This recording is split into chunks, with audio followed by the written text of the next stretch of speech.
מאה אחוז. קובי, תודה. אהלן חברים, ערב טוב. כיף להיות עם אנשים שבערב, במקום לעשות אלף דברים אחרים, בוחרים להיות ולהתעניין בתחום ההשקעות ולהיות באירוע כמו זה. אז זה בטח קבוצה שאני מאוד מאוד שמח להימנות עליה. מה שאני רוצה היום שנדבר בשעה שיש לנו, קראתי להרצאה להמר או להשקיע. כי הרבה פעמים חלקנו נוטים להתבלבל בין מה זו השקעה ומה זה הימור, והגבול הוא מאוד מאוד דק. ובשביל שההרצאה תהיה היום מאוד מאוד פרקטית, אז ממש ניסחתי לכם נוסחה מאוד מאוד מאוד פשוטה, שהופכת כל השקעה להשקעה, ומוודאת שאתם לא מהמרים. אז בואו אנחנו נתחיל, אני אציג את עצמי ממש עוד מעט, בסדר? אה, אז לא לדאוג, בסוף אנחנו נכיר הכל. אז ככה קוראים להרצאה. רואים את המצגת? רק קובי, תגיד לי. יכולים אולי לכתוב בצ'אט מישהו, שרק שנראה את המסך? כן, רואים, יופי, תודה, תודה. אז על הדברים האלה אנחנו נדבר. אנחנו נלמד מהי נוסחת הזהב בהשקעות. האם טרנד ההשקעה במדד ה-S&P 500, שאולי חלקכם מכירים, אבל אני אציין אותו כי הוא מקבל הרבה פוקוס בתקשורת בחודשים האחרונים, אז אנחנו ממש נדע האם הוא מתאים עבורכם, והאם הוא לא מתאים עבורכם. ממש נוכל לשאול כמה שאלות. הרבה מדברים על מניות כשמדברים על השקעה בשוק ההון, ואנחנו נדבר גם על ההשקעה היותר סולידית, על השקעה במדדי אג"ח, והאם יכולה להיות אפשרות שבחמש השנים הקרובות הם דווקא יהיו המנצחים הגדולים. זאת אומרת, מי שישקיע במדדי אג"ח יעשה תשואה גבוהה משמעותית ממי שישקיע במדדי מניות. זה ממש יכול לקרות, תכף אני אראה לכם למה. מה עושים עם הדולר? מי שאומר, רגע, אני מפחד, מצב ביטחוני, כל מיני דברים כאלה, אולי כדאי להגדיל את החשיפה לדולר. האם זאת החלטה נכונה? האם זה הוכיח את עצמו? האם זה תרם לנו בעבר, או האם זה רק פגע בנו? ואם יישאר לנו זמן, אז ממש בדקה האחרונה אני אנסה לתת לכם תחזית, לא שלי, אבל של חברה שאני מאוד מאוד מעריך, מה הולך לקרות פה בעשר שנים שהתחילו לפני שבועיים. אז כל זאת ועוד. אז טיפה עליי, אני התחלתי בתור מתמחה בניהול השקעות בפסגות קרנות נאמנות לפני 21 שנים, ולימים הפכתי להיות המנכ"ל של פסגות קרנות נאמנות, אז חברת הקרנות נאמנות הכי גדולה בישראל. עשיתי את זה בהצלחה במשך 5 שנים, ואחר כך אני הייתי המנכ"ל של הראל קרנות נאמנות, שזו גם חברה מאוד מאוד גדולה ומצליחה. ובשלוש השנים האחרונות חברתי לחבר שלי, שהוא גם היה סמנכ"ל שלי בפסגות, קוראים לו יניב קוניס, בחברת אינדקס, ושם אנחנו מנהלים את החברה, ואינדקס זה חברה של מדדים מאוד מאוד מוצלחת, ותכף תכירו גם אותנו. ומה שעושה חברת מדדים זה פשוט לייצר מדדים, ואני אספר לכם קצת על עולם המדדים עוד מעט. וכתחביב אני גם מרצה בבית ספר לכלכלה במכללה למינהל, ולאורך כל הקריירה, אחרי שמנכ"לתי הרבה חברות ניהול השקעה מאוד מאוד גדולות, אז מה עושה מנכ"ל של חברת קרנות נאמנות? הוא מחפש את אסטרטגיית ההשקעה הכי טובה, את מנהלי ההשקעות הכי טובים, את האנליסטים הכי טובים, את המדדים הכי טובים. למה? כי אם אנחנו נמצא את אסטרטגיית ההשקעות הכי טובה, אז החברה תרוויח, נכון? היא תצליח, והלקוחות יהיו מרוצים, וככה תהיה הצלחה. אני רוצה לשתף אתכם, אחרי 21 שנים של קריירה מקצועית, על תובנה מאוד מאוד משמעותית שאני הגעתי אליה. אני אשתף אתכם, אני מקווה שתשמרו את זה אצלכם. אבל התובנה המרכזית היא שאני יודע להגיד לכם מצוין מה עשה טוב אחורה, ממש ממש טוב, עם גרפים וכל מיני כאלה, אבל דוגרי אין לי מושג מי ינצח קדימה. יכול להיות שיש כל מיני גורואים בפייסבוק או בעיתון שיודעים להגיד ששוק המניות בארצות הברית יעשה יותר טוב משוק המניות בישראל או שוק המניות באירופה, בשנה הקרובה, ב10 שנים הקרובות או כל טווח אחר. אני יודע שאני לא יודע. אני יודע שיכול מאוד להיות מצב ששוק המניות בישראל ב10 שנים הקרובות יעשה 100% תשואה יותר גבוהה משוק המניות האמריקאי. אני יודע שזה יכול לקרות. דרך אגב, הסיבה שאני יודע שזה יכול לקרות כי זה קרה הרבה פעמים בעבר. בטח ובטח אני לא יודע לגבי הדולר, היורו, השקל, מי ינצח בשנים הקרובות, והחוסר ידיעה הזאת, ולפחות זה הניסיון שלי של 20 ומשהו שנים של השקעות, אבל יכול להיות שמישהו אחר חושב אחרת וזה גם בסדר. ודרך אגב, אם אתם מכירים מישהו שיודע את כל הדברים האלה, אני אשמח שתפנו אותו אליי מיד אחרי ההרצאה, כי אנחנו מחפשים מאוד אנשים כאלה, טרם מצאנו. אנחנו לא יודעים, או לפחות אני לא יודע אם אפל תעשה יותר טוב מסמסונג. אנחנו כן זוכרים שפעם הייתה נוקיה שפשוט הלכה ונעלמה, וזה יכול לקרות לכל חברה אחרת גם, והאי ודאות הזאת היא גם תקפה לגבי מדדים. בשונה מבפייסבוק, אני לא יודע להגיד אם S&P 500, שזה מדד מניות אמריקאי, יעשה יותר טוב ממדד הנסדק, שהוא מוטה טכנולוגיה, או ממדד ה-MSCI העולמי.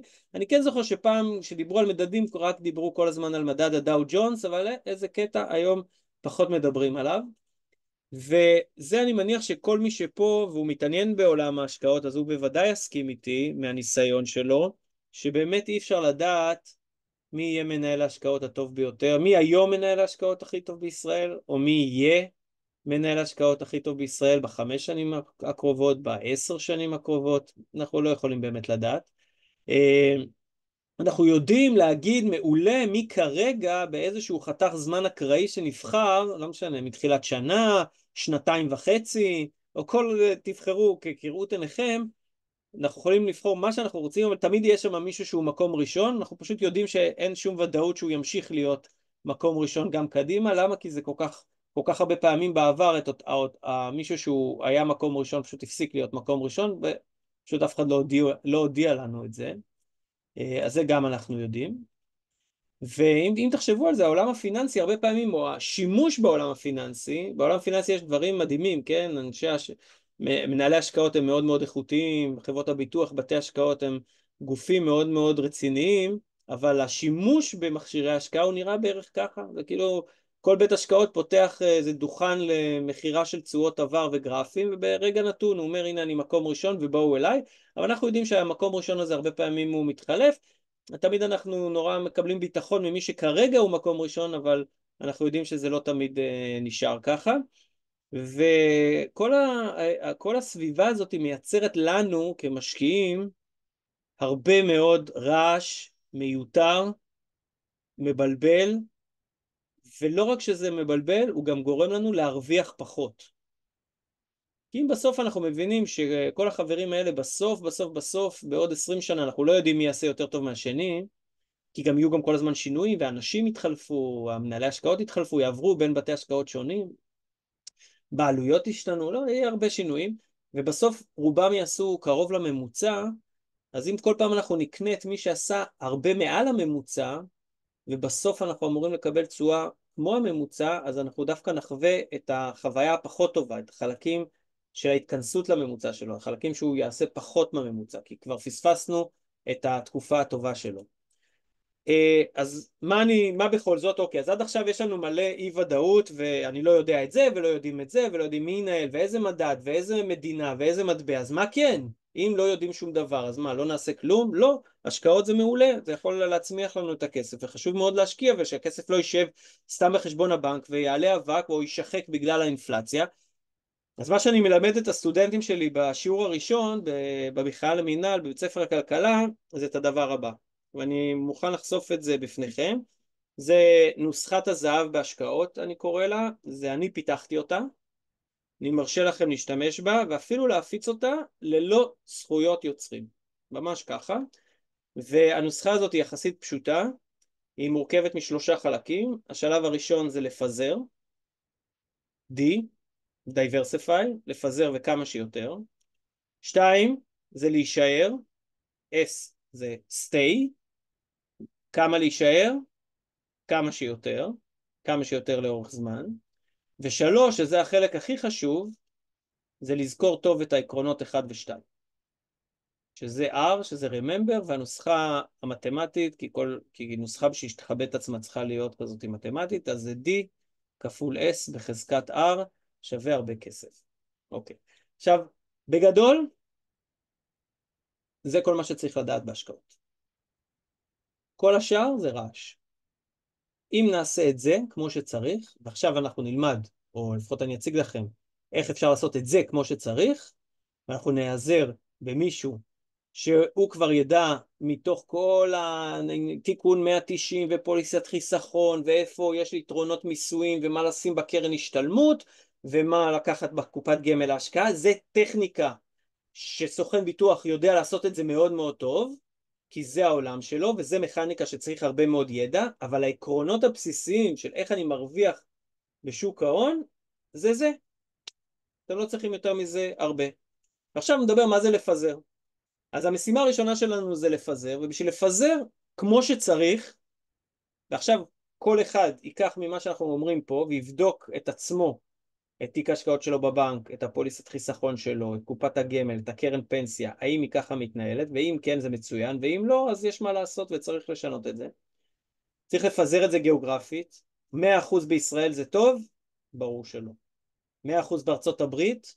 ברור שלא. 100% בגרמניה? ברור שלא. 100% ביפן? ברור שלא. אז צריך לפזר את זה גיאוגרפית. צריך לפזר את זה במטבעית. ברור ש100% שקל זה לא מספיק טוב, ו100% דולר זה לא מספיק טוב, ו100% יורו זה לא מספיק טוב. צריך לפזר את זה סקטוריאלית. האם 100% בבנקים הישראלים, למרות שהם עשו תשואה מדהימה ב5 השנים האחרונות, האם 100% להיות במדד הבנקים, באינדקס בנקים ישראל, דרך אגב זה מדד של חברת אינדקס, חברת המדדים שלנו, האם להשקיע 100% מהכסף באינדקס בנקים ישראל זה השקעה טובה? ברור שלא. האם להשקיע 100% במניות טכנולוגיה, כי זה העתיד וכל מיני סיפורים והבטחות? ברור שלא. אותו דבר לגבי חברה, האם לשים את כל הכסף שלי על NVIDIA, או את כל הכסף שלי על טויוטה, או את כל הכסף שלי על מניית מרצדס? ברור שאין בזה שום היגיון. והפיזור האחרון, הדרגה החמישית של הפיזור, זה גם לפזר את שיטת ההשקעות. רוב הכסף מנוהל היום, אם מסתכלים על זה בפוליסות חיסכון, בקופות הגמל, בקרנות הפנסיה, הוא מנוהל בשיטה אחת, שזה נקרא שיטת ניהול ההשקעות האקטיבית. השיטה הצומחת ביותר בעולם, וגם שמוכיחה את עצמה לאורך שנים, זה שיטת ההשקעות הפסיבית, זאת אומרת השקעה באמצעות מדדים. עכשיו, בגלל שאנחנו מבינים שאנחנו לא יודעים מה יעשה הכי טוב קדימה, הסכמנו על זה, או לפחות זו דעתי, ואני אשמח שתשתתפו איתה, שתאמצו אותה. אז גם פה אני לא יכול להגיד, למרות שאני איש של מדדים, אבל ניהלתי גם הרבה מאוד שנים השקעות בצורה אקטיבית ובפסיבית, אני לא יכול להגיד לכם שבוודאות ב10 שנים הקרובות, דווקא המסלולים הפסיביים, גם אם אחורה הם עשו מעולה, הם ימשיכו לעשות יותר טוב מהמסלולים האקטיביים, ולכן גם פה אני רוצה לפזר, אני רוצה שיהיה לי גם השקעות אקטיביות, מסלולים שמשקיעים באמצעות על ידי שמנהל השקעות בוחר את ההשקעות שלו, וגם מסלולים פסיביים שמבוססים על מדדים. עכשיו, את כל הפיזור, אם עושים את זה נכון, ואם מבינים שהמטרה שלנו בחיים בעולם ההשקעות, זה אחד לפזר, וכמה שיותר, ושתיים זה להישאר כמה שיותר, אני יכול להשיג את המטרה הזאת באמצעות מדדים. כי מדדים, אם משתמשים בהם נכון, הם מבטיחים לי פיזור מאוד מאוד רחב, רק אם משתמשים בהם נכון, ואם אני מפזר כמו שצריך את ההשקעות שלי, ויש לי שם הכל מהכל, מניות בארץ, מניות בחו"ל, מניות באירופה, דולר, שקל, יורו וכל אלה, כולל גם קצת אג"חים, אז אני אצליח להישאר, ואני לא אעשה טעויות בדרך, כי בדרך יהיו מלא מלא הפתעות. כולנו זוכרים את הקורונה, כולנו זוכרים את משבר 2008, התפוצצות בועת ההייטק בשנת 2000, זה כלום לעומת מה שהולך להיות קדימה. בשנים הבאות יהיו משברים, כנראה הם יהיו יותר מפתיעים, יש סיכוי שהם יהיו הרבה יותר חמורים ממה שחווינו עד היום. עכשיו אנחנו יודעים את זה, זה הקטע. אז מראש אני צריך להיערך, לבנות לי את התיק ככה, שלא משנה מה שיקרה, אני אוכל לעבור את הזעזועים האלה. עכשיו, מה זה אומר מסלול עוקב מדדים, שיש אותו בפוליסות חיסכון, קופת גמל, השקעה, פנסיה וכו'? בשונה ממסלול אקטיבי, שמנהל השקעות הוא זה שבוחר איזה מניה להשקיע ובאיזה מטבע להשקיע, המסלולים עוקבי המדדים, הם משקיעים רק במדדים. אוקיי, אז מה זה מדד? תודה שאתה אומר שמשקיעים רק במדדים. אז מדד זה בסך הכל רשימה של או מניות או אגרות חוב, שיש להם מכנה משותף. עכשיו, לרשימה הזאת, זה לא בן אדם קובע מי ייכנס לרשימה ומי יצא מהרשימה, מי שקובע מה ייכנס או יצא מהרשימה זה חברת המדדים שכתבה מסמך מתודולוגיה, מסמך כזה הוראות, מאוד מאוד מפורט, הכל שקוף ומפורסם, וכולם יודעים למשל שבמדד תל אביב 125, שזה מדד שהבורסה לניירות ערך המציאה אותו ומחשבת אותו כל יום, יש 125 מניות. איך אנחנו יודעים את זה? אחד, כי זה מופיע בשם, ושתיים, אם נכנסים לתוך מסמך המתודולוגיה, המסמך שהגדיר את המדד, מופיע שם בדיוק את זה, שיש שם 125 מניות, ופעם בחצי שנה בודקים, יש מניות שנכנסות, מניות שיוצאות, לפי הגודל שלהם וכולי, כל מדד עם השיטה שלו. חברת אינדקס, שזה אנחנו חברת מדדים, מאוד מאוד מצליחה. איך אנחנו יודעים שאנחנו מאוד מצליחים וטובים במה שאנחנו עושים? כי היום יותר מ-200 קרנות מחקות וקרנות סל שעוקבות אחר המדדים של אינדקס נסחרות בבורסה בתל אביב, עם יותר מ-36 מיליארד שקל נכסים מנוהלים, שכל יום משקיעים לפי המדדים שאינדקס המציאה אותם, מחשבת אותם כל יום. הלקוחות שלנו זה כל גופי ההשקעה שאתם מכירים, בענף קרנות הנאמנות וכל חברות קרנות הנאמנות שמייצרות קרנות נאמנות, מחקות מדדים, קרנות צה"ל, קרנות מחקות מדדים, הם לקוחות של אינדקס, כולם. אתם רואים פה שמות, אנליסט ומיטב ומור ומגדל וקסם הפניקס, הראל, IBI וכו'. בתחום תחום הפנסיה, גמל ההשקעה, גמל, קרנות השתלמות, יש לנו שיתוף פעולה מאוד מאוד חזק, ייחודי ובלעדי עם מנורה מבטחים. ויש לנו עוד כל מיני, עליי דיברתי, זה כבר מיותר, ועם מנורה עשינו מגוון רחב מאוד של מסלולי עוקבי מדדים, שכל המטרה שלהם, בשונה דרך אגב עם כל מיני מסלולי עוקבי מדדים אחרים, שאולי אתם תתקלו בהם, כל המטרה של המסלולים של אינדקס, יחד עם מנורה, עוקבי המדדים, זה ליישם את נוסחת הזהב בהשקעות. זה אומר, אחד, לפזר וכמה שיותר וכמו שצריך בצורה מקצועית, ושתיים, לאפשר למשקיע להתמיד בהשקעה, כלומר, לעשות את ההחלטה פעם אחת, ללכת לישון, וזהו, והוא לא יצטרך לדאוג שמשהו חריג, שונה, מפתיע, שלא קשור לשוק ההון, פתאום קרה. כי הייתה איזו החלטה כזאת הזויה, או איזושהי פינה שהתמקדנו יותר מדי, הקופת גמל יותר מדי התמקדה בסין, או בנסדק, או בשקל, או כל מיני החלטות כאלה, שתמיד אנחנו מגלים אותם רק כשדברים משתבשים. זה כמו שאנחנו נכנסים לאוטו ומתניעים את האוטו ולא בדקנו שאין לנו דלק. מתי נגלה את זה? אם אין לנו נורה, כשהדלק ייגמר. אז המטרה היא לצאת לדרך שהמכל כל הזמן מלא. זה הרציונל. עכשיו, עולם ההשקעות הוא בגדול מתחלק לעולם אקטיבי, שזה מנהלי השקעות שבוחרים את ההשקעות, ועולם פסיבי, שזה השקעה באמצעות מדדים. אני אוהב להשוות את עולם ההשקעות האקטיבי לעולם ההשקעות הפסיבי, למשל של התחרות בין הצב והארנבת. עכשיו, הארנבת יותר גמישה, היא זריזה, כמו מנהל השקעות אקטיבי, יכולה לקנות מניה, מחר בבוקר למכור מניה, לקרוא עכשיו את הדוח האחרון שגוגל פרסמה ולהחליט שזה דוח מצוין, ובגלל זה עכשיו צריך לקנות את גוגל או למכור את גוגל וכו'. והמשקיע הפסיבי הוא בסך הכל משקיע לפי מדד, לפי מתודולוגיה שנקבעה, ופעם בשנה, פעם בחצי שנה, תלוי במה שכתוב במדד, הוא בודק לפי כללים ידועים מראש, בלי שיקול דעת, קונה או מוכר מכניס למדד או מוציא מהמניה את המניה. בסוף בתחרות הזאת, וזה משהו מאוד מאוד מפתיע, דווקא הצב הוא זה שמנצח. עכשיו, איך זה יכול להיות? כי הצב הבין שהוא לא גמיש כמו ארנבת, ולכן המטרה שלו זה להתמיד כמה שיותר. לא משנה מה קורה, הוא יודע שהוא ימשיך ללכת לקו הסיום, בגשם, בחורף, בחמסין, בשרב, בברד, בלילה, ביום, לא משנה מה, הוא מתמיד. יש, פרצה מלחמה בישראל, לא כתוב במתודולוגיה שום דבר לגבי מלחמה, ממשיכים להשקיע. פרץ השלום עם סעודיה, לא משנה, לא כתוב במתודולוגיה, ממשיכים להשקיע, לא מעלים מניות, לא מורידים מניות, משמעת ברזל, ובסוף זה מה שמנצח. עכשיו, הגישה הזאת של השקעות פסיביות באמצעות מדדים, זה הגישה הכי צומחת בעולם, ואתם יכולים לראות שבשנים האחרונות, קרנות נאמנות, זה הענף העולמי, קרנות הנאמנות בעולם, העוקבות אחר מדדים, כל הזמן צומחות, והיום הגענו למצב שיותר כסף מנוהל בענף קרנות הנאמנות בעולם באמצעות השקעות באמצעות מדדים מאשר ניהול אקטיבי, וגם בישראל, איזה קטע, גם ב-2023 פעם ראשונה יותר כסף מנוהל בענף קרנות הנאמנות בקרנות עוקבות מדדים, חלקם הגדול על מדדי אינדקס, ופחות כסף מנוהל בקרנות נאמנות אקטיביות. וכשמסתכלים על תחום הפנסיה לדוגמה, או גמל או קרנות השתלמות, רואים תמונה אחרת. אני לא אומר מעוותת, אבל תמונה שהיא פחות מאוזנת.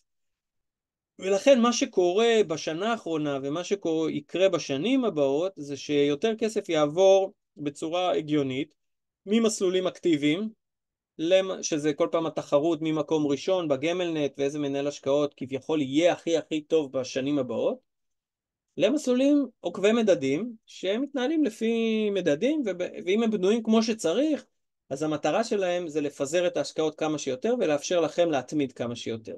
אוקיי? אז בואו ניגש למשימה.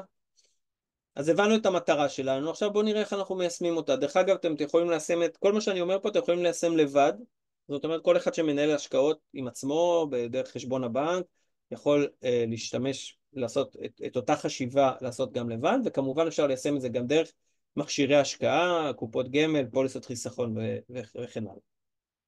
בשביל לבנות מסלול עוקב מדדים איכותי, תכף נגיע איך אנחנו נמנעים מלהמר, אנחנו צריכים לעשות שני דברים. אחד, לבחור את הרכב אפיקי ההשקעה, זאת אומרת כמה מניות, כמה אגרות חוב, כמה דולר, כמה שקל, כמה מניות בארץ, כמה מניות בחו"ל, כאלה. ואחרי שבחרנו את זה, שזו החלטה שהיא מאוד חשובה וקריטית, צריכים גם לבחור מדדים טובים. האם מדד נסדק 100 הוא טוב, האם ה-S&P 500 הוא טוב, איך בוחרים מדד טוב, האם זה רק בגלל תשואות עבר, אולי צריכים לבדוק עוד דברים. אז בוא נרד לעומק העניין. אוקיי, אז משימה ראשונה, סליחה שאני זה, לבחור את הרכב אפיקי השקעה. אז אם אנחנו מדברים על עולם, אם אנחנו הסכמנו שאין מנהל השקעות אחד שהוא תמיד יהיה הכי טוב, נכון? לא יודעים. אני לא יכול לדעת אם כלל ביטוח יהיו יותר טובים מהפניקס ביטוח ויהיו יותר טובים ממיטב בית השקעות ב10 שנים הבאות. אין לי שום מושג, ובינינו בתור מישהו שניהל את החברות האלה, גם הם בעצמם לא יודעים את זה. זאת אומרת, אני יכול להגיד לכם שאני ניהלתי חברות קרנות נאמנות עם 100-200 קרנות נאמנות, והיו שואלים אותי, תגיד, מהקרנות נאמנות שלך, שאתה בוחר מי המנהל השקעות, ואתה בוחר את האנליסטים, ואתה אחראי על מדיניות ההשקעה שלהם, תגיד לי, מי מבין שתי קרנות שאתה מנהל אותם יהיה יותר טוב בשנה הקרובה? הייתי אומר לכם, וואלה, לא יודע. אני יודע ששניהם איכותיות, אני יודע שאני אעשה את כל המאמצים ששתיהם יהיו טובות, אבל מי מתוך השתיים יהיו טובות? אין לי מושג. והאם אתה יכול להגיד לי שאתה תהיה יותר טוב מחבר שלך בחברה אחרת? תגיד לי, וואלה, גם זה לא. אני יכול להגיד שאני אתאמץ הכי הרבה, אבל אני לא יכול להבטיח לכם שאני אהיה יותר טוב מאחרים. אז איך בחרנו? למשל, כשבחרתי את הרכב התיק, בחרנו את הרכב התיק של המסלול עוקב מדדים שלנו, אז אמרנו, אוקיי, אנחנו לא יותר חכמים מבתי ההשקעות וחברות הביטוח, דרך אגב אנחנו גם לא יותר טיפשים מהם, אז בואו נסתכל מה עושה השוק, מה עושים המנהלים האקטיביים, איך הם מנהלים את ההשקעות, איך הם שמים את כל האנרגיה שלהם, את כל הניסיון שלהם, את כל האנליסטים, ועדות השקעה, דירקטוריונים, ובסוף הם לוקחים אחריות, איך הם מנהלים את ההשקעות. ואנחנו רואים שנגיד שבתיק כללי כזה, שמכיל הכל מהכל, יש להם באזור ה-50% חשיפה למניות, בין 40 ל-50% חשיפה לחו"ל, חשיפה לדולר זה קצת פחות מבין 25% ל-30% חשיפה לדולר, וזהו. אמרנו אוקיי, נשמע הגיוני. זה המסלול הכללי. אני רוצה פיזור רחב, אז יש לי פה הכל מהכל, יש לי גם אג"חים וגם מניות, וגם מניות בארץ, וגם מניות בחו"ל, וגם דולר, וגם שקל, יש פה הכל מהכל. מעולה. וזה מה שהמנהלי השקעות האקטיביים, כשיש להם את היכולת להשפיע איך לנהל את ההשקעות, זה מה שהם עושים. למה אנחנו לא רואים פה מסלול, נגיד, תחשבו כל אחד פתאום רגע, למה אני לא רואה פה מסלול שהוא 100% דולר? מה, מור לא מבינים שזה טוב 100% דולר? ילין לפידות, מה, הם כאלה מנהלי השקעות גרועים שהם לא מבינים שהם צריכים להיות 100% דולר? למה האנליסט החליטו לא להיות 100% מהנכסים שלהם בחול? מה, הם לא מבינים בהשקעות? אולי, מה, אנחנו מבינים יותר טוב מהם בהשקעות, שאני אקח את כל התיק שלי להיות 100% בחול, או 100% בדולר? אני יותר חכם מהאנליסט וילין או מור? או לחילופין אני אגיד, למה לא לקחת הכל לשקל? למה אני צריך בכלל את הדולר? למה לא להיות עם 0% דולר? או הכל בישראל, כי ישראל אולי יש לה פוטנציאל מאוד מאוד גדול. למה אני צריך חצי מהתיק שלי או 40% מהתיק שלי להשקיע בחו"ל? מה, אולי אני יותר חכם ממור ואנליסט וילין? אז התשובה היא כנראה לא, אף אחד מאיתנו לא יותר טיפש מהם וגם לא יותר חכם מהם, ולכן יש איזשהו היגיון בחוכמת השוק הזאת, בחוכמת האנשים המקצועיים, וכדאי לזרום איתם. למה אני מדגיש את זה עכשיו? כי אתם תבינו שהרבה פעמים שמשתמשים בכל מיני מסלולים, פתאום אנחנו הופכים להיות יותר חכמים מכולם.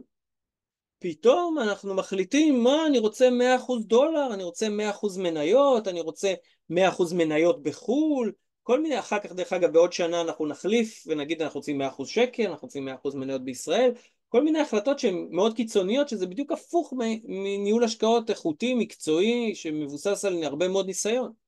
אוקיי, אז זה החלטה ראשונה, הרכב התיק, קריטי, קריטי, קריטי, החלטה קריטית. החלטה שנייה זה לבחור מדדים טובים. מה זה מדד טוב? אני אתן לכם את ההגדרה של אינדקס למדד טוב. מדד טוב, לפי שיטת אינדקס, זה אחד זה מדד, איזה קטע? מדד מפוזר. לא מפתיע, כי אמרנו זה הכלל הראשון בהשקעות, אז מדד מפוזר. שתיים, הוא צריך שיהיה לו איזשהו היגיון כלכלי. מדד עם איזשהו היגיון כלכלי. למה? כי אני רוצה לדעת שאם אני משקיע בו, יש סיכוי שהוא, או אני יכול להבין את הרציונל, למה הוא יעשה גם טוב קדימה. לא רק שהוא עשה טוב אחורה, אלא אני יכול להבין למה דווקא השקעה כזאת אמורה, כן, זה הגיוני שמניות כאלה או אגרות חוב כאלה באמת יעשו תשואה טובה. המבחן השלישי זה מה תשואות העבר שלו, וזה המבחן הכי פחות חשוב. אני כן מסתכל על זה, זה הכי פחות חשוב. למה?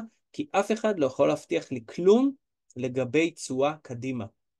לא משנה, אני נמצא מדד שעשה 2000% בשנתיים האחרונות, אין לי שום ודאות מה הוא יעשה קדימה. כלום. אם אני אציג לכם מדד שהוא סופר מפוזר, קיבלתם בוודאות משהו שהוא טוב. כי אם הוא היום מפוזר, גם עוד 10 שנים הוא יהיה מפוזר. למה? כי זאת המתודולוגיה של המדד. השיטה של המדד, היא בנתה אותו כשהוא מפוזר. אתן לכם דוגמה איך אני בוחר מדד איכותי, מדד טוב. לדוגמה, יש מדד שנקרא אינדקס מומנטום ארצות הברית, מכיל 180 מניות גדולות בארצות הברית. האם הוא מפוזר? נשמע טוב, 180 מניות זה הרבה, אבל זה לא מספיק. לא מספיק בשביל לדעת אם הוא מפוזר. כי אם אני אספר לכם, נגיד שהשתי מניות הכי גדולות בו הם 50% מהמדד, וכל ה-50% האחרים זה כל ה-178 מניות האחרות, אז הייתי אומר, ברור שזה לא מפוזר, אז מה אם יש שם 180? אז זה משנה גם איך זה מתחלק, המשקל של כל המניות. אז לדוגמה, פה המניה הכי הכי הכי גדולה, היא מוגבלת בגודל שלה ל3% בלבד. למה זה חשוב? כי למשל במדד הנסדק 100, שחלקכם אני מניח שמכיר, שזה מדד שהוא מאוד מאוד מוטה טכנולוגיה של בורסת הנסדק, המניות הגדולות בו יכולות להיות גם 10% משקלם במדד. זאת אומרת, הפיזור הוא יחסית מצומצם, גם יש שם 100 מניות, אבל גם בפנים הם מאוד מאוד מרוכז. זה מדד ה-S&P 500 לדוגמה, אז יש שם 3 מניות שכל אחת מהם המשקל שלה הוא 7% מהמדד. אז זה מייקרוסופט, אפל, אנווידיה. אז הפיזור הוא לא מאוד גבוה, גם אם כביכול יש שם 500 מניות. אוקיי, אמרנו מפוזר, צ'ק, מפוזר, מעולה. האם יש בו היגיון כלכלי? אז זה לדוגמה מדד שבנוי על מחקרים שיצאו לפני 20 שנה, מחקרים אקדמיים, שמצאו שיטה שנקראת מומנטום, שבגדול אומרת שמשהו שנמצא במגמה חיובית ממשיך בתקופה הקרובה גם במגמה חיובית, וזה מדד שעובד לפי המחקרים האלה, ופעם ברבעון בודק את המניות לפי איזושהי נוסחה, ומחליף את המניות כן או לא לפי אותו מנגנון של מומנטום. אז אני אומר, אוקיי, יש היגיון כלכלי, מבוסס מחקרים אקדמיים, בדקו את זה בכל העולם, עובד ב-61 בורסות מתוך 62 הבורסות שבדקו את זה, אוקיי, יש איזשהו היגיון כלכלי, הוא מצוין. תשואות עבר, וואלה, בחמש שנים האחרונות עשה מעל 100%, קצת יותר מה-S&P 500, נשמע לי טוב, מדד איכותי. אתן לכם עוד דוגמה, מדד שעשה אפילו יותר טוב מהמדד הזה, יותר טוב מה-S&P 500, נקרא אינדקס מניות ערך ישראל. שיטת מניות ערך זה להשקיע במניות זולות, זה שיטת וורן באפט, בגדול זה אומר, פעם בשנה לפי הדוחות הכספיים בודקים מה הרווח של החברה, מה ההון של החברה, ובודקים מה היחס, איך החברה היא ביחס לרווחים שלה, האם היא יקרה ביחס לרווחים שלה, נגיד השווי של המניה של החברה בבורסה הוא מאוד מאוד גבוה, או השווי מאוד מאוד נמוך. ומה שאנחנו מחפשים זה חברות, מה שהנוסחה מחפשת, חברות שמרוויחות מלא מלא מלא כסף, ושווי המניה נמוך ביחס לרווחים. וככה בודקים את זה פעם בשנה או פעם בחצי שנה, תלוי במתודולוגיה של כל מדד כזה, ומחליפים את המניות בהתאם. פה יש 50 מניות, שהמניה הכי גדולה היא 2%, מפוזר אך פחות מפוזר מהמדד הקודם, תשואות עבר, מעולה. וככה בונים מדדים וככה בוחרים מדדים, והיופי במדדים, אני אתן לכם דוגמה מאינדקס צמיחה ישראל, אינדקס צמיחה עולמי זה מדד שלוקח את החברות שצומחות כל שנה, והיופי של המדדים זה שהכל נורא נורא שקוף. אתם יכולים להיכנס לגוגל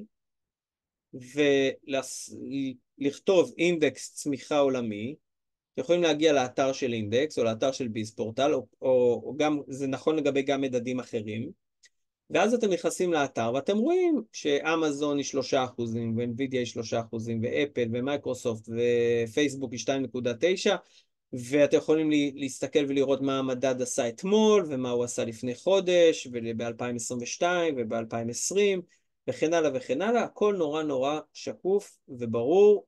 גם ההרכב של המדד, אתם יודעים בדיוק מה הוא משקיע היום, אתם יודעים מה התשואה שלו היום, ומה התשואה שלו בכל חתך זמן היסטורי אחר. עכשיו המשימה השנייה זה לבנות עכשיו תיק. עכשיו אני אתן לכם דוגמה איך אנחנו עשינו את זה, אבל שוב, כל הרעיון פה זה לתת לכם עקרונות שאיתם תוכלו לנהל את ההשקעות של עצמכם, בסדר? אז כשאני בא ובונה תיק, המטרה היא, גם אם מצאתי מדד שהוא מעולה, אם אתן לכם תזכורת, נגיד, אתם רואים פה את אינדקס מניות ערך ישראל, איזה מדד מעולה, מלא תשואת עבר מאוד מאוד טובה, אז גם אם מצאתי מדד שהוא מעולה, אני לא יהמר, אני אפזר, ולכן המשקל שאני אתן לו הוא מסוים, הוא לא יהיה, אף מדד פה לא ישתלט לי על המסלול מניות. דרך אגב זה נגיד מסלול שיש אותו בפוליסות חיסכון, הקרנות השתלמות של מנורה וכו'. אז בסך הכל בנינו איזשהו תיק של מדדים, לא ניכנס לכל המתודולוגיה, אבל איזשהו תיק של מדדים שמכיל 6 מדדים, לא אחד, כי אני לא, כל אחד מהם הוא טוב, כל אחד מהם עשה תשואות עבר אחרות, חלקם יותר טובים, חלקם פחות טובים, אבל המטרה היא לפזר כמה שיותר בשביל שלא נופתע, שלא נגלה בדיעבד שקיבלנו החלטה לא מספיק מפוזרת וטובה, ולכן אנחנו לא מתמקדים במדינה אחת, אלא מפזרים ב-33 מדינות, ואנחנו לא מתמקדים במטבע אחד, אלא מפזרים ב-12 מטבעות, וגם לא מתמקדים במדד אחד, ומפזרים ב6 מדדים, וככה אפשר לעשות את זה טוב ובצורה מקצועית ואיכותית. עכשיו ב-2023 לדוגמה, ככה הסתיימה השנה קרנות השתלמות במסלול מנייתי. דרך אגב, רק כאנקדוטה, אלטשולר, נגיד, שנה לפני זה, 2022, חווה תשואות פחות טובות, ולכן יצא ממנו כסף. מור הציג תשואות עבר מאוד מאוד טובות ב-2022, והוא קיבל את רוב הכסף שיצא מאלטשולר, זאת אומרת, לקוחות עברו מאלטשולר שחם לקרן השתלמות למור קרן השתלמות, ובדיעבד ב-2023 אנחנו רואים שמי שעשה את ההחלטה הזאת, כי הוא רדף אחרי מי שמקום ראשון, כי הוא חשב שבגלל שהוא מקום ראשון אז אולי קדימה הוא בוודאות או בסבירות גבוהה ימשיך להיות מקום ראשון, בנגיד ב-2023 זה לא עבד מי יודע מה. עכשיו 2023 אני מראה את זה גם כדוגמה, כי זו שנה שהייתה מאוד מאוד דרמטית, מלחמה, רפורמה משפטית, המון דברים לא צפויים, וכביכול מנהלים השקעות אקטיביים היו יכולים להגיב, אותה ארנבת הייתה גמישה, הייתה יכולה להגיב, להגדיל דולר, להגדיל חול, להקטין חול, וכל ההחלטות ההשקעות האלה, לקנות מניה מסוימת, למכור מניה אחרת, וההשקעות הפסיביות, עוקבי המדדים, זה לא הקטע שלהם, זה כל הזמן לשנות, ולמרות שהייתה שנה כזאת מטורללת, בכל זאת המסלול שהראיתי לכם זה עכשיו עם השישה מדדים המפוזר בכל העולם, עשה תשואות לא רעות בכלל ביחס ליתר המסלולים האקטיביים. עכשיו, כל הזמן שמדברים איתנו, גם בעולם המדדים, וגם בשיח בפייסבוק, ו... והרבה פעמים שנפגשים עם חברים, מדברים על מניות. למה מדברים על מניות? כי עד היום, ב-15 שנים האחרונות, לא הייתה ריבית. ועד לפני שנה וחצי. וכשהריבית היא אפס, אז הפקדונות נותנים אפס, והאג"חים נותנים אפס, ואין מה לחפש כל כך באג"חים למי שרוצה תשואה. יותר מזה, בגלל שהריבית עלתה בשנתיים האחרונות, לא רק שהאג"חים לא הרוויחו, הם אפילו הפסידו. כי הדבר הכי גרוע לאג"חים זה כשהריבית עולה, בתהליך עליית הריבית. ההפוך של זה, דרך אגב, אז מתי הכי טוב לאג"חים? כשהריבית יורדת. האם בחמש השנים הקרובות, מה יש יותר סיכוי? שהריבית תעלה או שהריבית תרד? אז רוב הסיכוי, בגלל שהריבית עלתה לרמה כל כך גבוהה, והיא נעצרה, הפסיקה לעלות, אז רוב הסיכוי שהשלב הבא יהיה שהריבית תרד. זו תקופה מאוד מאוד טובה להיות באג"חים. עכשיו היום אפשר לבנות תיק מבוסס מדדים, לא ניכנס לכל מדד איך בונים אותו, עם פיזור מטורף של 3,000 אג"חים, זה נגיד מסלולי מדדי אג"ח של מנורה אינדקס, זה רק כדוגמה, אתם יכולים לקנות את זה גם לבד, זה לא כל כך פרקטי, כי זה לא כל כך יעיל, זה הרבה עבודה ועמלות מסחר, אבל בגדול אפשר לבנות תיק עם כמה מדדי אג"ח איכותיים, שמכיל 3,000 אג"חים, גם בארץ וגם בחו"ל, כל מדורג, גם צמוד למדד שמגן עלינו מאינפלציה, וגם לא צמוד, אם חס וחלילה האינפלציה תרד, שבסוף אמור לתת לנו בחמש השנים הקרובות, בסטיית תקן מאוד מאוד נמוכה, בין 5.5% ל6% תשואה לשנה. על פני 5 שנים, אנחנו מדברים פה על תשואה של קצת יותר מ30% בחמש השנים הקרובות. ועכשיו כל אחד ישאל את עצמו, האם הוא יכול להסתפק ב30% לחמש השנים הקרובות? האם יכול להיות מצב שמניות, מדד מניות, מפוזר, לא מפוזר, לא משנה כבר, האם יכול להיות שבחמש שנים הקרובות לא ייתן 30%, ייתן 0, 10%, מינוס. ולא רק זה, אלא מה הדרך שאני אקבל בחמש שנים הקרובות, איזה עליות וירידות וכו'. והיופי באג"חים זה לא רק התשואה הגבוהה שיש היום, אלא מתי אני מקבל את התשואה. זה גרף ב100 שנים האחרונות, כל השנים ש-S&P 500 רשם תשואה ירידה. אוקיי, הפסד. נגיד ב-2008, הוא סיים את השנה במינוס 37, בדרך הוא כבר היה יותר גרוע, נגיד תודה על המינוס 37. אבל מה קרה לאג"חים במשבר של 2008? עלו 13%.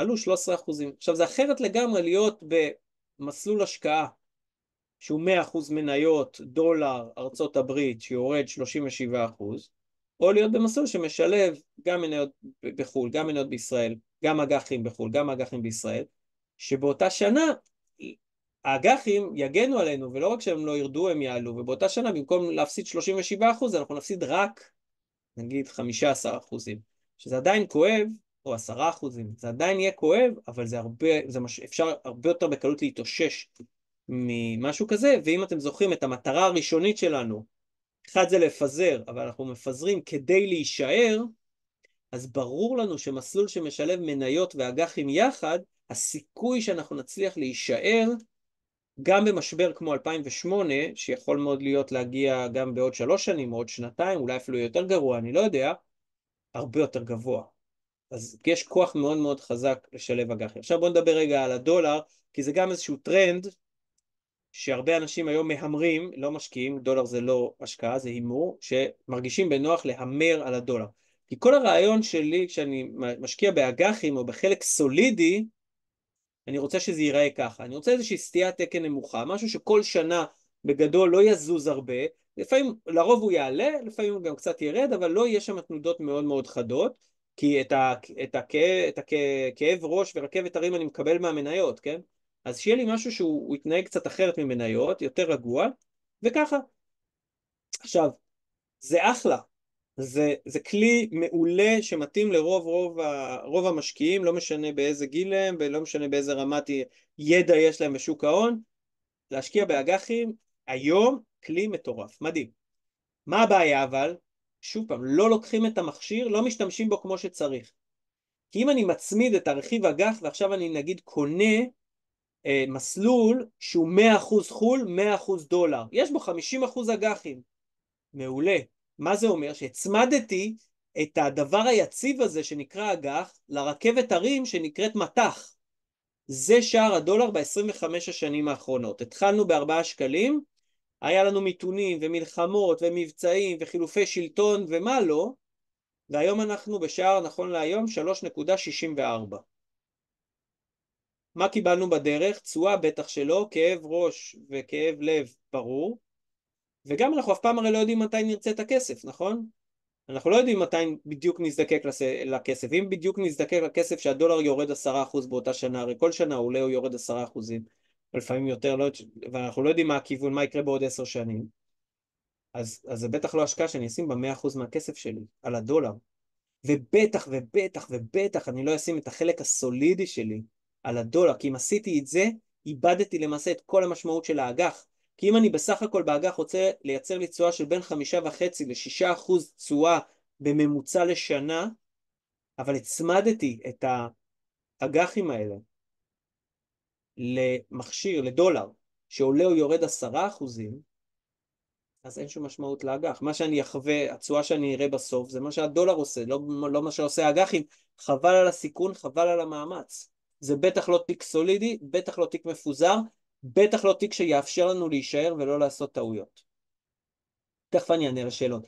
ולכן, כשאני משקיע באג"חים, המטרה שלי, קודם כל אני בודק שזה צריך להיות מוטה לשקלים. לא אמרתי 100% שקלים, כי אין דבר כזה, את הדבר הכי טוב בהשקעות, אין דבר כזה 100 או 0, אבל שהוא יהיה מאוד מאוד מוטה לשקלים. אני אתן לכם דוגמה, את אותו תיק מדדי אג"ח שהראיתי לכם, ככה זה התנהג בשבועיים הראשונים של חודש יולי, אוקיי? כל המדדים, אז אתם רואים, היה חודש, זה עדיין חודש מאוד מאוד טוב, כל המדדי אג"ח עלו ממש טוב, אחוז בשבועיים, שזה הרבה, אבל אם תשימו לב, למטה יש לי מדד אחד שהוא מדד של אגרות חוב דולריות, אז בסוף החודש לא רק שהוא לא תרם לתשואה של המסלול, הוא פגע בתשואה של המסלול ובצורה יחסית משמעותית. למה? כי הדולר ירד בשבועיים הראשונים 3.9% בשבועיים. עכשיו תארו לכם שכל המסלול שלי, 100% מהאג"חים היו דולרים. ואני שואל אתכם, כל אחד ישאל את עצמו, האם זו השקעה סולידית? האם אני יכול לשים את ההשקעה הסולידית שלי בנכס שיורד בשבועיים, או עולה בשבועיים, 4%? התשובה היא ברור שלא, זה סטיית תקן כמעט כמו של מניות, אז אין שום משמעות לשים מניות פלוס אגרות חוב דולריות, כי ביחד זה לחם בפיתה, זה סטיית תקן של מניות פלוס נכס עם סטיית תקן של מניות. ככה לא מנהלים השקעות, זה לא פיזור. אז מה ניסינו לעשות במסלול עוקב מדדים גמיש? אמרנו בוא נבנה את התיק בדיוק כמו שהאקטיבים בונים, האחראים, אבל נעשה את זה רק באמצעות מדדים, שיטה מאוד טובה, מפזר את ההשקעות וככה בונים תיק. זה כדוגמה, אני חושב שזה כללים שהם מאוד מאוד טובים ליישם אותו בכל תיק השקעות.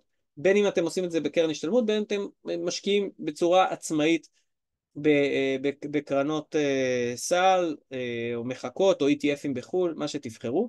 ובסוף בסוף יש מסלול שמורכב מ13 מדדים, כל אחד הוא איכותי, זה אומר שהוא מפוזר, יש לו היגיון כלכלי, עשה תשואות עבר טובות, 3,000 אג"חים, 600 מניות, מדינות מכל העולם וכנ"ל מטבעות, 50% מניות, 50% אג"ח, חשיפה לחו"ל, חשיפה למטח, בדיוק כמו שרוב המשקיעים עד היום הם השקיעו במסלול השקעות כללי שמכיל הכל מהכל ומאוד מאוד מפוזר. עכשיו 2023, שוב אני מזכיר לכם, הייתה שנה משוגעת, כביכול למנהלים האקטיביים היה יתרון, אבל דווקא אותו מסלול שהוא מאוד מאוד מפוזר, שלא תופס אף פינה, שמפזר בכל העולם, שהוא לא רק טכנולוגיה, אלא הוא גם טכנולוגיה, הוא לא רק דולר, אלא הוא גם דולר, עשה תשואה ממש ממש טובה ביחס להרבה מאוד בתי השקעות. ואני רוצה לגלות לכם את הסוד שלנו, איך הצלחנו גם במניות וגם במסלול שהוא עם האג"חים לעשות תשואה כזאת ב-2023 המשוגעת. אז הנה מה שעשינו ב-2023, פשוט לא הפרענו. יישמנו את נוסחת הזהב בהשקעות, שזה לפזר כמו שצריך בצורה מקצועית, ולהישאר וכמה שיותר. אז למרות שהיה הרבה פיתוי כביכול לעשות כל מיני שינויים, היו כל מיני כותרות בעיתונים על הדולר והמלחמה והרפורמה וכל מיני כאלה, ואנחנו לא קוראים עיתונים כאלה, ונשארנו, והמדדים עשו את העבודה שלהם, והכל טוב. עכשיו אני רוצה להראות לכם עוד קצת, ועכשיו אני רוצה לדבר על הטרנד דיברנו על הדולר, דיברנו על לפזר, דיברנו מה זה מדדים, אני רוצה שנדבר על המדד היום הכי מפורסם בישראל, מפורסם כי אפילו עשו לו שלטי חוצות, נקרא S&P 500, זה באמת תופעה ישראלית מעניינת הסיפור הזה, ואני רוצה לקחת אתכם רגע למסע בזמן, בסדר? אז זה דוגמה בשנתיים האחרונות, מניה יפנית שקוראים לה טויוטה עלתה 36%, ומניה אחרת עם סיפור הרבה יותר מעניין שנקראת טסלה ירדה 55%. עכשיו בסדר, זה התמונה נכון להיום, אבל זה פחות מעניין. מה שיותר מעניין זה שכל אחד ישאל את עצמו, אם הייתי שואל אתכם, תגידו לפני שנתיים, מה יעשה יותר טוב, טויוטה היפנית או מניית טסלה? כנראה שרובנו היינו אומרים, ברור שטסלה תנצח, נכון? עכשיו, ואני שואל היום עוד שאלה מעניינת נוספת, תגידו לי אתם, מה יעשה יותר טוב בשנתיים הקרובות? מניית גוגל או מניית בנק הפועלים? אז התשובה היא, וואלה, לא יודעים. האם יכול להיות שמניית בנק הפועלים תעשה 50% תשואה יותר מאשר מניית גוגל? ברור שכן. מה הבעיה? מניית גוגל תתרסק איזה 20-30% כמו שהיא עושה מדי פעם. מניית בנק הפועלים תעשה את שלה, תעלה איזה 10% בשנה, והופ, יש לנו פער של 50% בשנתיים. אין שום סיבה שזה לא יקרה.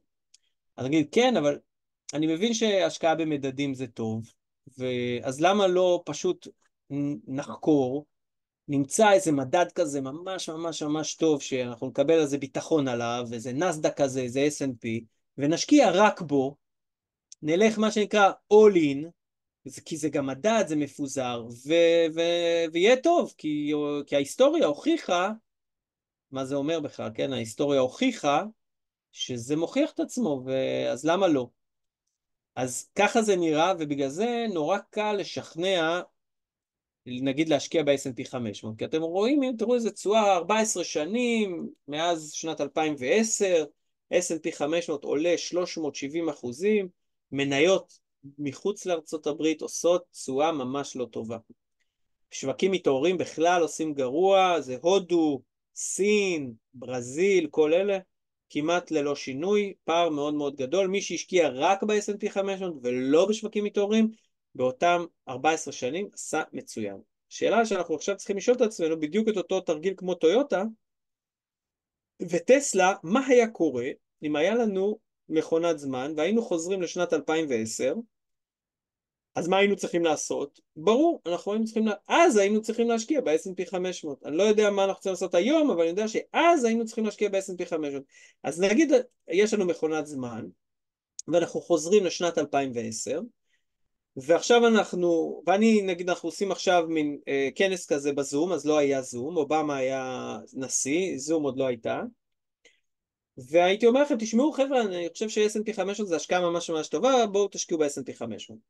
אז מה השאלה הראשונה שהייתם שואלים אותי, בדיוק כמו שהיום אתם מסתכלים, הייתם שואלים, תגיד, אבל מה זה עשה? אין בעיה, נשקיע ב-S&P 500, רק בוא תראה לי מה זה עשה. אז כשהייתי מראה לכם מה זה עשה, הייתי מראה לכם את הנתונים הבאים, שמשנת 2000 עד סוף שנת 2009, במשך 10 שנים ברציפות, S&P 500 ירד מינוס 9% על פני התקופה, מניות מחוץ לארצות הברית ומניות קטנות עשו קצת יותר, מדד אג"ח דולרי, מה זה עשה תשואה הרבה יותר טובה מה-S&P 500? וואו, כמעט 100% תשואה עודפת, באג"חים, ובסטיית תקן יותר נמוכה. עכשיו, כנראה באותה נקודת זמן שאנחנו יודעים מה היינו צריכים לעשות, כי אנחנו יודעים שב-2010 היינו צריכים לקנות S&P 500, אבל כנראה באותה נקודת זמן שהיינו רואים את הנתונים האלה, לא היה מעניין אותנו ה-S&P 500, מה היינו מבקשים? רק מסלולי אג"ח. ולא רק זה, כי באותם 10 שנים מניות בישראל ממש היו יותר טובות מ-S&P 500, שלא נדבר על מדד מניות השווקים מתעוררים, סין הולכת לכבוש את העולם, והודו, והאוכלוסייה, וברזיל, וכל החברות האלה, אז הם היו הטרנד הכי חם בשוק. אנחנו יודעים מה קרה בדיעבד לאותו טרנד, נכון? אנחנו יודעים מי שהשקיע במדד מניות השווקים מתעוררים בגלל שזה היה הטרנד הכי חם, עשה תשואה גרועה קדימה. היום הטרנד הכי חם בשוק זה מניות טכנולוגיה בארצות הברית, ואני לא יודע איך זה יסתיים, אבל אני יודע איך זה בעבר יסתיים, הסיפורים האלה, שיש איזה משהו אחד שכולם בטוחים שהוא הכי הכי טוב. אבל זה גם לא כל הסיפור, כי באותם שנים האינפלציה בארצות הברית עלתה 29%, זאת אומרת מי שהשקיע במניות בארצות הברית 10 שנים ולא נגע, לא נגע, התמיד 10 שנים, הפסיד 40% על הכסף שלו מבחינת ערך הכספי, וזה עוד ניחא, זה חצי צרה, כי הצרה הגדולה הייתה מי שהשקיע בנסדק באותה תקופה, הפסיד 49% מהכסף שלו על פני 10 שנים, וכשהאינפלציה היא 29%, אז תחשבו שמי שהשקיע בנסדק בשנת 99, חיכה 10 שנים, הפסיד 80% מערך הכסף שלו בניכוי אינפלציה, שזה היום ונורא. עכשיו הסיבה ועכשיו השאלה שכל אחד ישאל את עצמו, זה קרה. ההיסטוריה הזאת היא קרתה ולא מזמן. האם יש אפשרות שבעוד 10 שנים שהתחילו מחר בבוקר, זאת תהיה תמונת התשואות ביולי 2034. בעוד 10 שנים, לא נגענו, משקיעים לטווח ארוך, ישבנו עם סוכן הביטוח, בחרנו איזושהי פוליסת חיסכון, בחרנו קרן השתלמות והבטחנו שאנחנו לא נוגעים 10 שנים, מה הסיכוי שככה תיראה טבלת התשואות בעוד 10 שנים? 10%, 50%, 70% סיכוי. איזשהו סיכוי קיים, נכון? ואם אנחנו מבינים שקיים איזשהו תרחיש שככה זה ייראה, זה קרה בעבר, אז אין שום היגיון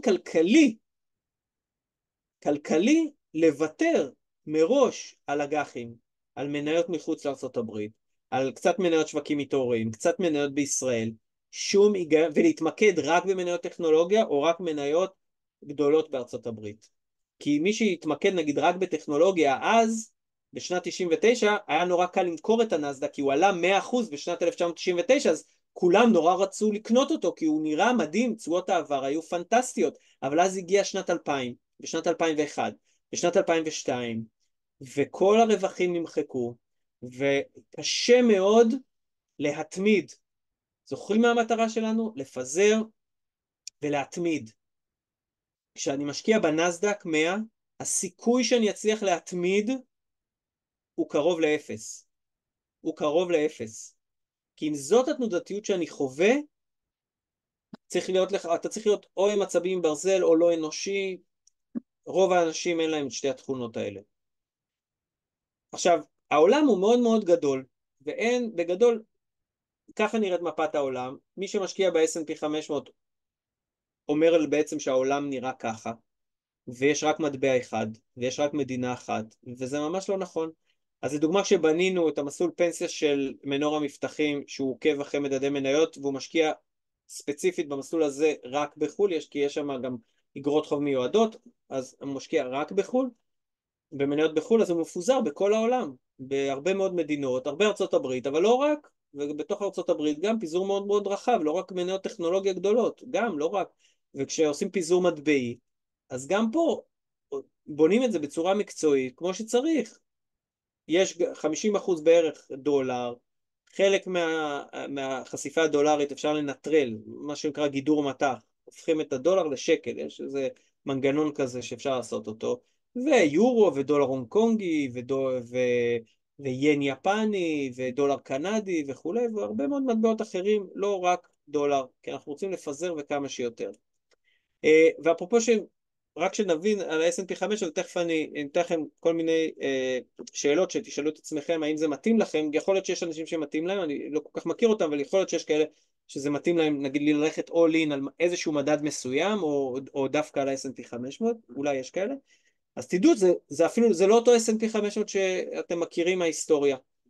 אנחנו נמצאים בנקודה הכי פחות מפוזרת של ה-S&P 500 ב-60 השנים האחרונות. ה-10 מניות הגדולות, שכולם טכנולוגיה, כולם אמריקאיות, הן מהוות 37% מהמדד. לפני 5 שנים היינו באזור ה-17%. ה10 מניות הגדולות בסך הכל הם היוו 17% מהמדד. זאת אומרת, היום אנחנו נמצאים ברמה מאוד מאוד מרוכזת של המדד במעט מניות, אז זה S&P 500. דרך אגב, כשהראיתי לכם את המסלול הקודם של מנור האינדקס שהוא מדדי חול, אז ה10 מניות הגדולות המשקל שלהם הוא קצת פחות מ-14%, אז זה פיזור דרמטית יותר גבוה. לדוגמה נסדק, למי שמתלבט האם נסדק זה בשבילו, ה10 מניות הגדולות מהוות 50.8% ממדד הנסדק.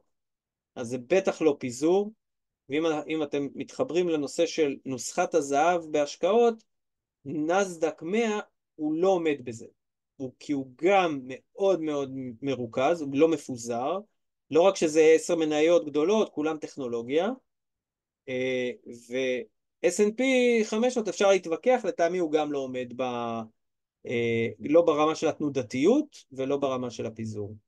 ולכן, בשביל שאנחנו בונים תיק השקעות, הוא צריך להיראות יותר ככה. כי העולם הוא גדול ואין שום סיבה לוותר על 50% מהעולם. אז רגע, למה לא לשים, זה כתבות מהעיתון, שים לי את כל הכסף על S&P 500, all in על הסנופי, יש לו כבר חיבה כזה. אז אני לא אומר שאין השקעה אחת שהיא תמיד גרועה ואין השקעה אחת שהיא תמיד טובה. כל עוד אנחנו יודעים מה אנחנו עושים, אפשר לעשות אותו. בוא נדע מה זה S&P 500, אחרי שאנחנו יודעים את זה, אנחנו יכולים לעשות מה שאנחנו רוצים. אז בוא נדע ש-S&P 500 הוא 100% חברות שהתאגדו בארצות הברית. מה זה אומר? חברת צ'ק פוינט הישראלית, חברת סייבר מאוד מאוד מוצלחת, היא נסחרת רק בנסדק, היא לא נסחרת בישראל בכלל, אבל היא בחיים לא תהיה ב-S&P 500. למה? כי היא חברה ישראלית, היא לא חברה אמריקאית, היא התאגדה בישראל. כנ"ל טויוטה היפנית, סמסונג הדרום קוריאנית, לואי ויטון, חברת האופנה הגדולה בעולם, היא צרפתית, היא בחיים לא תהיה ב-S&P 500. זאת אומרת שברגע שהשקעתי ב-S&P 500, מראש קיבלתי החלטה, חצי ממניות העולם, אני מוותר עליהם. חצי מכלכלת העולם, לא בשבילי, לא רוצה לפזר לחצי מכלכלת העולם. עכשיו, אין בזה היגיון כלכלי, כן? אם תחשבו על זה, איזה סיבה יש לי לוותר על מניות מגרמניה, מניות מקנדה, מניות מאוסטרליה, יפן, ישראל וכן הלאה. אין שום היגיון. כנ"ל לגבי דולר, זה מניות שהן רק נסחרות בדולר, ללא פיזור מטבעי, ודיברנו על הריכוזיות הגבוהה במספר מניות טכנולוגיה גדולות. והדבר האחרון, שאני חושב שהיום הוא מתאים מאוד, מה שבעבר היה פחות רלוונטי, זה ש-S&P 500 זה מסלול שהוא 100% מניות.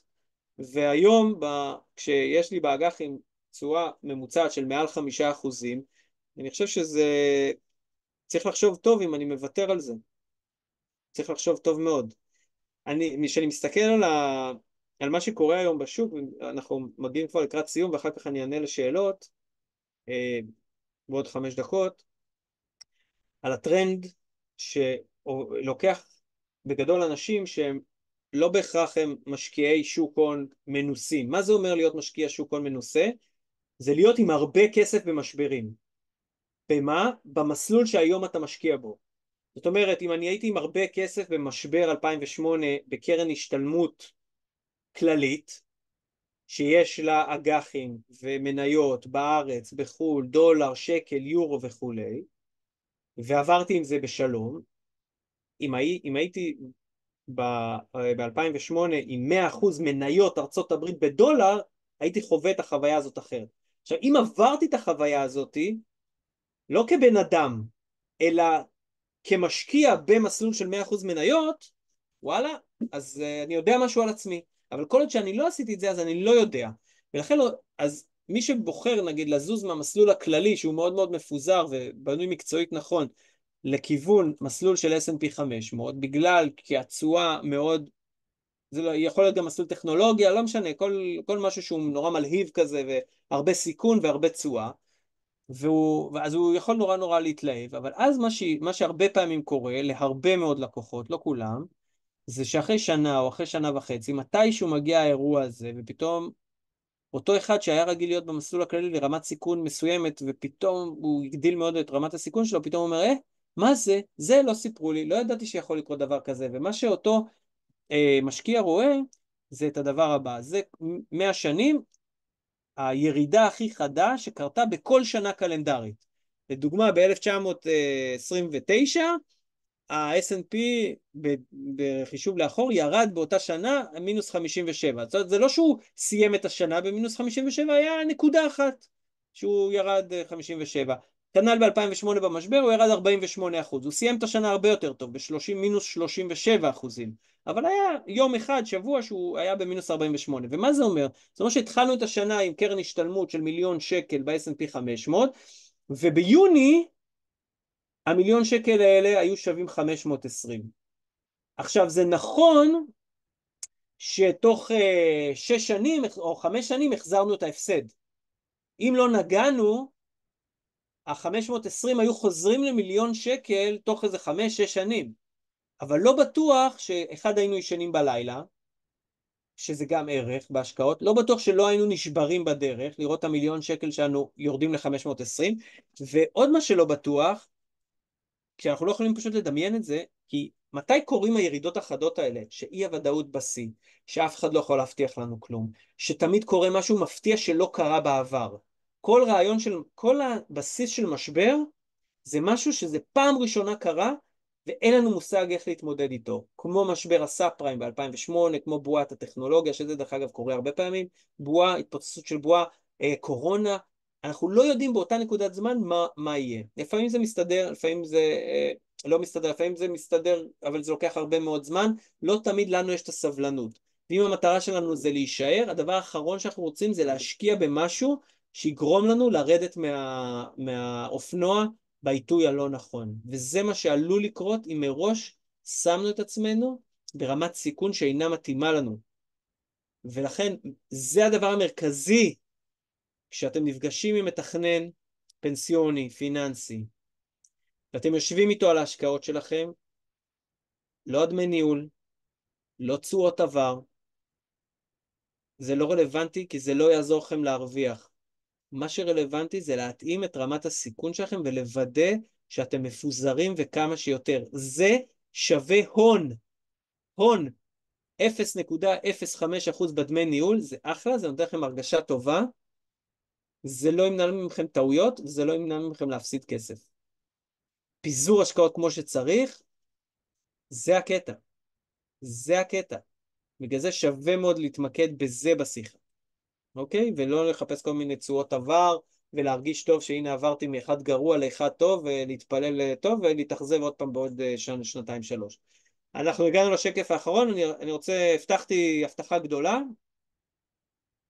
אז מה יהיה קדימה? מה יהיה קדימה? תחשבו, אם היה לנו כדור בדולח, ואני יכול להגיד לכם מה יהיה 100 יום 10 שנים קדימה, תחשבו כמה כסף זה שווה. אז מה יעשה ה-S&P 500 ב-10 שנים הקרובות, או כל אפיק השקעה אחר, אני מקווה שאני לא אראה ככה עוד 10 שנים, אולי עוד 20, אבל תראו, אני אמרתי לכם מראש, הצהרתי, גילוי נאות, אני לא יודע מה יהיה בעתיד. אז אני בטח לא יכול לתת לכם תחזית שלי.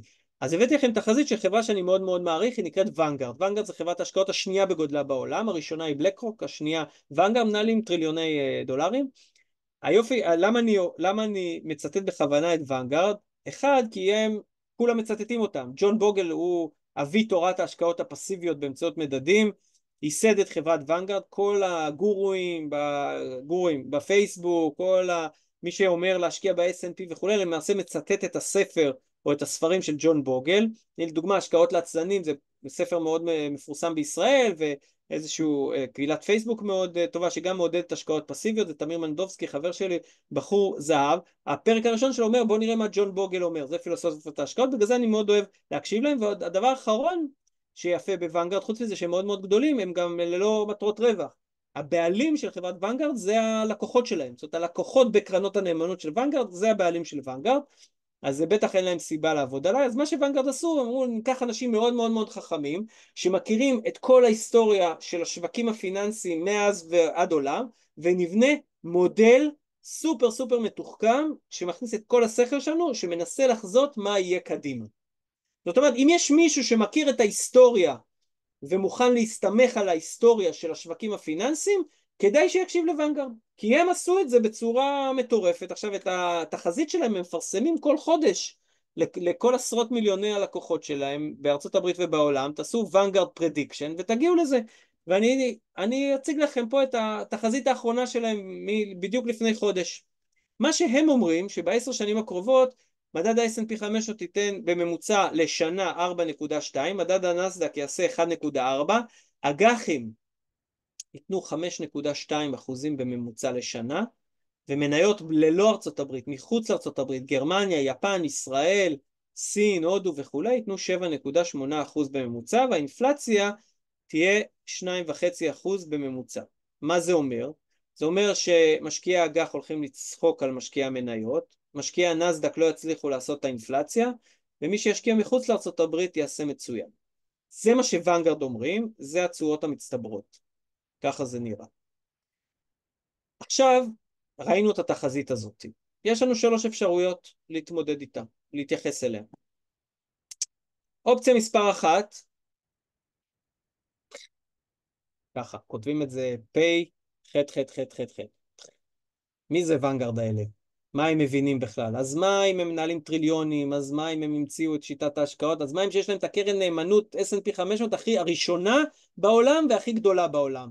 מה הם מבינים? אני יותר חכם מוונגרד, ולכן אני עם הכסף שלי מאמין בטכנולוגיה, מאמין ב-S&P, מאמין בארצות הברית, ואני משקיע רק בארצות הברית ורק בדולר ורק בטכנולוגיה, ושוונגרד ילכו לחפש את עצמם. זה אופציה מספר 1. אופציה שקוראים לה, אני חכם יותר מוונגרד. אופציה מספר 2, וואלה, זה מה שוונגרד אומרים, אלה שהמציאו את הנושא הזה של השקעה במדדים, זאת החברה שבבעלות המשקיעים שלהם, וזה מה שהם כותבים עם כל הפרופסורים שלהם וכולי, ואני, מה הידע שלי בהשקעות? רק התחלתי להתעניין לפני איזה 3-4 שנים, בכלל לא ידעתי מה זה S&P 500. אם זה מה שהם אומרים, אז אני הולך עם ונגרד, אז אני מוכר את כל ה-S&P 500, מוכר את הנאסד"ק, קונה רק אג"חים, קצת מניות בישראל, קצת מניות מיתר העולם, ומתפלל שיהיה טוב. אופציה מספר 2, ונגרד יותר חכמים ממני. אופציה מספר 3 זה האופציה שאינדקס, מנורה אינדקס, אנחנו בחרנו, והיא מתחברת עם הגישה שלנו, מה שזה האופציה אומרת, וואלה, לא יודע. לא יודע אם ונגרד צודקים, אני לא יודע אם הם לא צודקים, הם לא יותר חכמים ממני, אני בטח לא יותר חכם מהם, אז בואו ננסה, ניקח, שיהיה לנו מניות גם מתוך ה-S&P 500, מדדים שהם לוקחים מניות גם מתוך הנסד"ק, גם אג"חים, גם מניות מחוץ לארצות הברית, נפזר כמו שצריך, נתמיד כמה שיותר, לא רוצים להגיע למצב שאם חס וחלילה בעוד 10 שנים זאת תהיה התוצאה, אנחנו נתבאס, ואז יהיה כבר מאוחר מדי, כי יש לנו הכל מהכל, וזהו. וזאת גישה שהיא, אני חושב שהיא יכולה להתאים להרבה מאוד משקיעים. ובעיקר הנושא של האג"חים, כי אם היום אג"חים יכולים לתת לי מעל 5% תשואה לשנה, ולפי ההיסטוריה, ב100 השנים האחרונות, 30%, 29% מהעשורים, ה-S&P 500 לא הצליח לגרד את ה5% תשואה בממוצע לשנה על פני 10 שנות השקעה, אני לא רוצה להיות שם כשזה נופל בדיוק על 10 השנים האלה, שהתחילו הבוקר. ובגלל זה אני רוצה שיהיה לי גם אג"חים, ולא לוותר על תשואה של מעל 5% בממוצע לשנה. וזה משהו שהוא מאוד מאוד חשוב. אז זאת הגישה.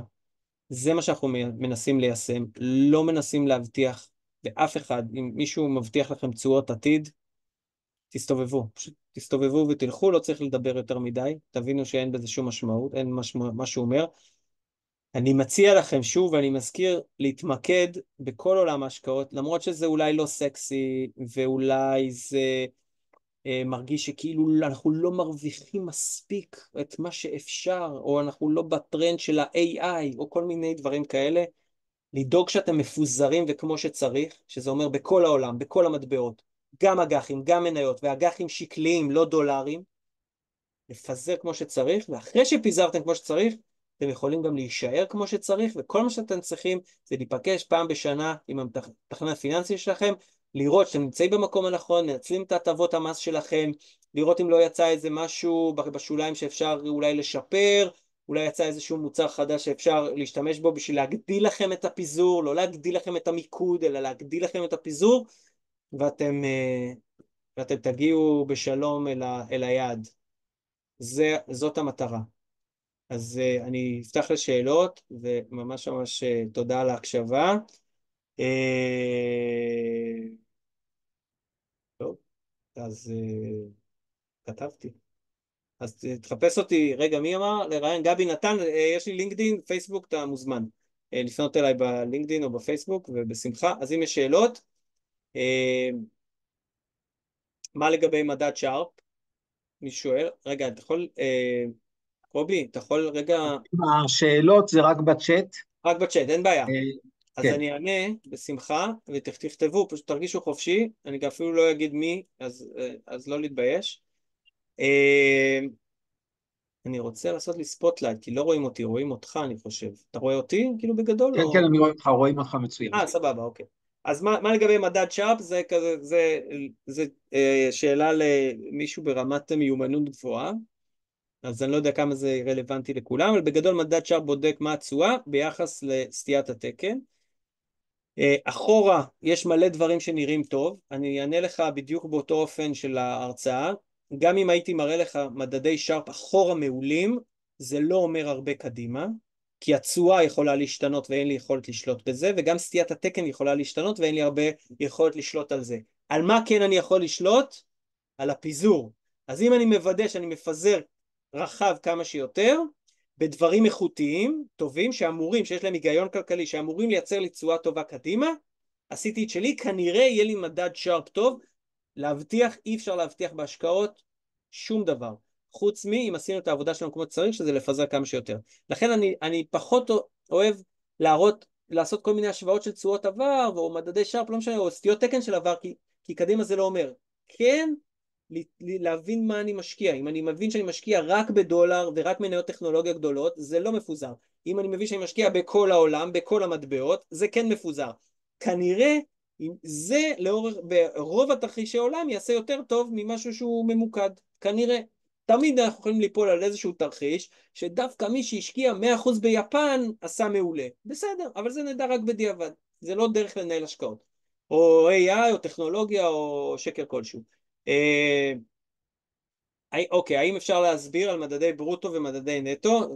שאלה למתקדמים, בשמחה. מדד ברוטו זה מדד שלמעשה מתחשב, כשאתה עושה מדדי מניות, כל מניה היא מחלקת דיבידנד. פעם בתקופה היא מחלקת דיבידנד.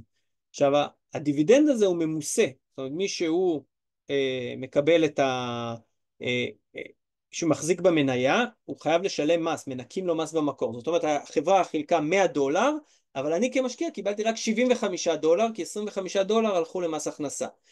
אז כשבונים מדדים, אז בונים מדדים שיש שני סוגי מדדים, דרך אגב לכל מדד יש חישוב גם אם כביכול מתעלם מהמס, קיבלתי 100%, 100 דולר, אז אני מחשב את המדד כאילו קיבלנו $100 וה$100 האלה הושקעו מחזרה במדד במלואם, מה שנקרא reinvest, ויש גרסאות אחרות שזה מדד שמשקף את המציאות שנקרא NTR, לא משנה שזה בניכוי ה-25% שהלך למס הכנסה, ורק את $75 משקיעים בחזרה במדד, בדיוק כמו שמנהל הקרן היה עושה, או לקוח פרטי היה עושה. אז יש שני סוגים של מדדים.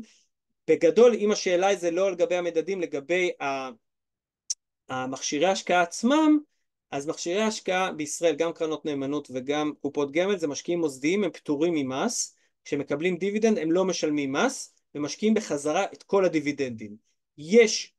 יש חריג לזה, עם כל מיני אמנות מס בכל מיני מדינות, זה מה שאמרתי עכשיו תקף לדוגמה בישראל, וגם לכל מיני מדינות אחרות, אבל יש מדינות שבהן יש איזשהו ניכוי מס במקור, ואז מקבלים את אותו כסף שהיינו מקבלים בין אם היינו משקיעים דרך קופת הגמל, או אם היינו משקיעים בצורה ישירה ומחזיקים באותה מניה. אבל בגדול מבחינת הדיבידנדים, לא משנה מה, כל הדיבידנדים, או מה שמתקבל, כל מה שמתקבל, מושקע בחזרה בקופת הגמל, או בקרן הנאמנות שדיברנו עליה. עוד שאלות? מתקדמות פחות אולי? בסדר. טוב, אז אם ככה הכל היה ברור, רק זה. מה שהיה רק 5 יחידות פה שאלו. כשהמרצה מבין הרבה, אז הוא יודע להעביר את הדברים בצורה ברורה, זה הסוד. אוקיי, בסדר גמור. טוב. ירון, תודה רבה רבה, היה בכיף. מרתק, אנחנו מקווה, ואני מעריך שפתחת לאנשים ככה קצת אפיקים, לחשוב קצת שונה, לשאול שאלות, ולא לרוץ אחרי טרנדים, וכמו שאמרת, לפזר, להתמיד, אלה לפזר, הסודות לא להמר. לגמרי, לגמרי. אז תודה רבה. חברים, תודה רבה לכל מי שהשתתף, מודים לכם. כמובן תהיה גם הקלטה, אז מי שפספס, נכנס טיפה באיחור וכולי, כמובן שנשלח. שיהיה ערב מקסים, שקט ורגוע לכולם. תודה. תודה, ירון.